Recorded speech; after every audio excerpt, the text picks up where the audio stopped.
आज Doubtnut app download करें। Doubtnut पर अपने सभी गणित, रसायन विज्ञान, भौतिक विज्ञान और जीव विज्ञान के डाउट्स का करो सफाया। बस प्रश्न की फोटो खींचो, एक ही प्रश्न को क्रॉप करो और तुरंत वीडियो सोल्यूशन पाओ।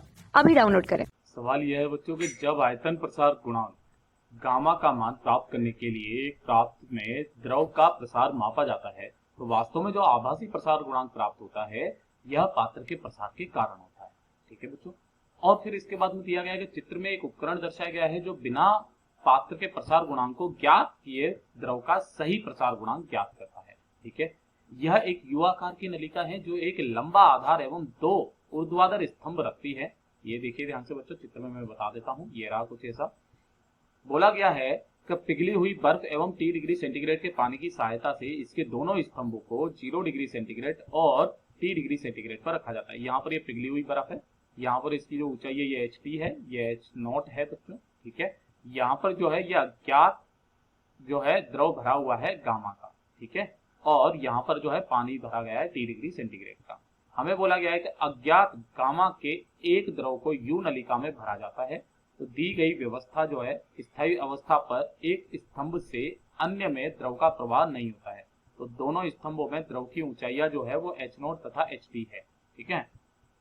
हमसे बोला गया है कि T बराबर 0 डिग्री सेंटीग्रेड पर जो है द्रव के लिए H0 एवं HT के जो क्रमशः मान है वो है 100 तथा 101। ठीक है। तो एक पात्र में इस समान द्रव में ठोस बेलन तैर रहा है। ध्यान से देखिए बच्चों, ये एक ठोस बेलन जो है वो तैर रहा है, ऐसा हमने माना है। तो यदि निकाय का तापमान बढ़ाया जाता है तो बेलन की डूबी हुई गहराई अपरिवर्तित रहती है। तब बेलन का तापीय रेखीय प्रसार गुणांक क्या होगा हमसे पूछा गया है। यानी कि जो बेलन डाला गया है ना, उस पर जो लगने वाला बल है ना पानी का, वो उसके वेट के बराबर हो जाएगा, भार के बराबर हो जाएगा। यही चीज हमें फाइंड करनी है, वहीं से हमें निकालना है। अब ध्यान से देखिए बच्चों, क्योंकि हम लोग जब भी ताप वाप देते हैं तो उसकी वजह से क्या होता है, उसके घनत्व में बदलाव आता है। तो उसके लिए जो समीकरण होती है हमारे पास में, समीकरण वो क्या होती है, वो होती है हमारे पास में रो टी, कितने पर T डिग्री सेंटीग्रेड ताप पर, वो होती है रो नॉट, है ना, बटे उसका जो बदलाव आता है वो कुछ इस तरीके से आता है गामा टी। ये गामा जो है उसका आयतन प्रसार गुणांक दिया हुआ है ना, हाँ आयतन प्रसार गुणांक ये गामा ही है। ठीक है।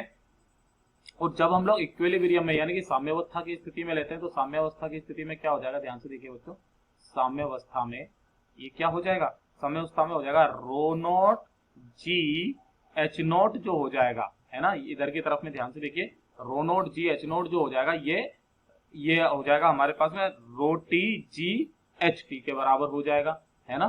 तो ये किसके बराबर आ जाएगा, rho T G H T के बराबर हो जाएगा। क्या मेरी बात क्लियर है।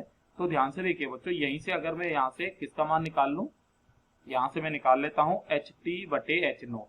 तो ये मेरे पास में कितना आ जाएगा, ये एच टी बटे एच नोट, जी ने जी को मार दिया, यानी कि आ जाएगा मेरे पास में रो नोट बटे रो टी, है ना। और रो टी का मान आपको बात पता है ना। तो ये रो नोट बटे रो टी करूंगा यहां से, तो ये मेरे पास में लगभग बराबर किसका आ जाएगा, इस वाली समीकरण से ध्यान से देखिए, ये आ जाएगा मेरे पास में 1 प्लस गामा टी के बराबर आ जाएगा।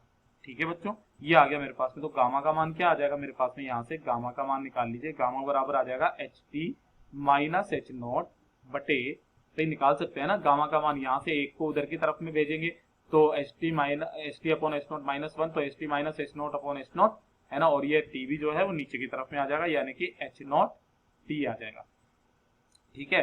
अब जो हमारे पास में ये वाला जो द्रव दिया गया है, ये वाला जो कि गामा का है, ठीक है, इसके लिए अगर मैं निकालूंगा तो इसके लिए कितना हो जाएगा, ये ध्यान से देखिए बच्चों, इसके लिए सारे के सारे मान रख देते हैं। हमारे को दिए गए हैं कितने डिग्री पर, 20 डिग्री सेंटीग्रेड पर दिया गया है, 100 दिया गया है, 101 दिया गया है, एच नॉट और एच टी 100 और 101 दिया गया है ना।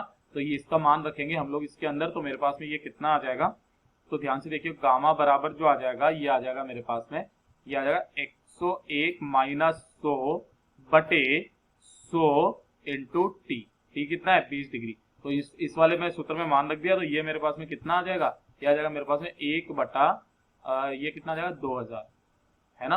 तो मैं इसको क्या लिख सकता हूँ, 1 बटा 2 इंटू 10 की घात माइनस के 3 लिख सकता हूँ। यानी कि मैं क्या लिख सकता हूँ इसको, गामा बराबर जो है 0.5 गुणा 10 की घात माइनस के 3, और भी लिख सकता हूँ गामा बराबर, इसको मैं लिख सकता हूँ 5 इंटू 10 की घात माइनस के 4, है ना। इतना लिख दूं, ये आ जाएगा मेरे पास में पर डिग्री सेंटीग्रेड में आ जाएगा। ये किस में आ जाएगा, पर डिग्री सेंटीग्रेड में आ जाएगा। ठीक है, तो ये मेरे पास में गामा का मान आ गया। अब जो सिलेंडर तैर रहा है हमारा, है ना, बेलन के तैरने पर, बेलन के तैरने के लिए जो शर्त होनी चाहिए वो क्या होनी चाहिए, तो जो उसके ऊपर उत्प्लावक बल लगेगा, है ना, उत्प्लावक बल जो होगा, उत्प्लावक बल वो बराबर हो जाएगा बच्चों उसके भार के, है ना।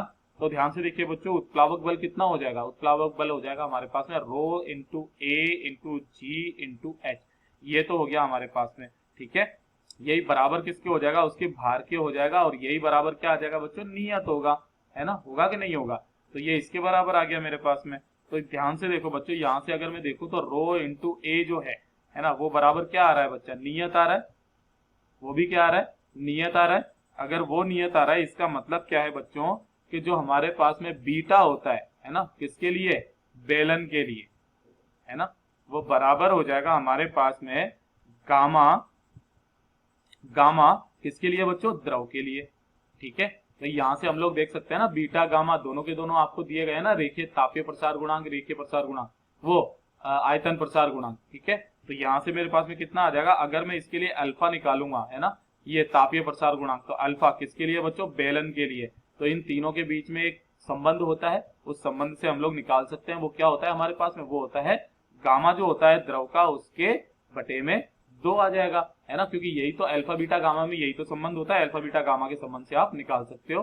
तो जैसे ही हम लोग इसके अंदर मान रखेंगे तो मेरे पास में कितना आ जाएगा, अल्फा बेलन का जो आ जाएगा वो बराबर, ये गामा कितना आया था मेरे पास में, गामा आया था 5 × 10 की घात -4, यानी कि 5 × 10 की घात -4 बटे कितना आ जाएगा, 2। तो ये मेरे पास में कितना आ जाएगा, 2.5 × 10 की घात -4 पर डिग्री सेंटीग्रेड। और यही बच्चों हमारा इसका उत्तर हो जाएगा। विकल्पों में देख लेते हैं, 2.5 × 10 की घात -4, जो स है हमारा एकदम सही जवाब है। कक्षा 6 से 12वीं से लेकर नीट, IIT, JEE वो एडवांस के लेवल तक 1 करोड़ से ज्यादा छात्रों का भरोसा। आज ही डाउनलोड करें डाउटनेट ऐप या व्हाट्सएप करें अपने सारे डाउट्स 8400 400 400 पर।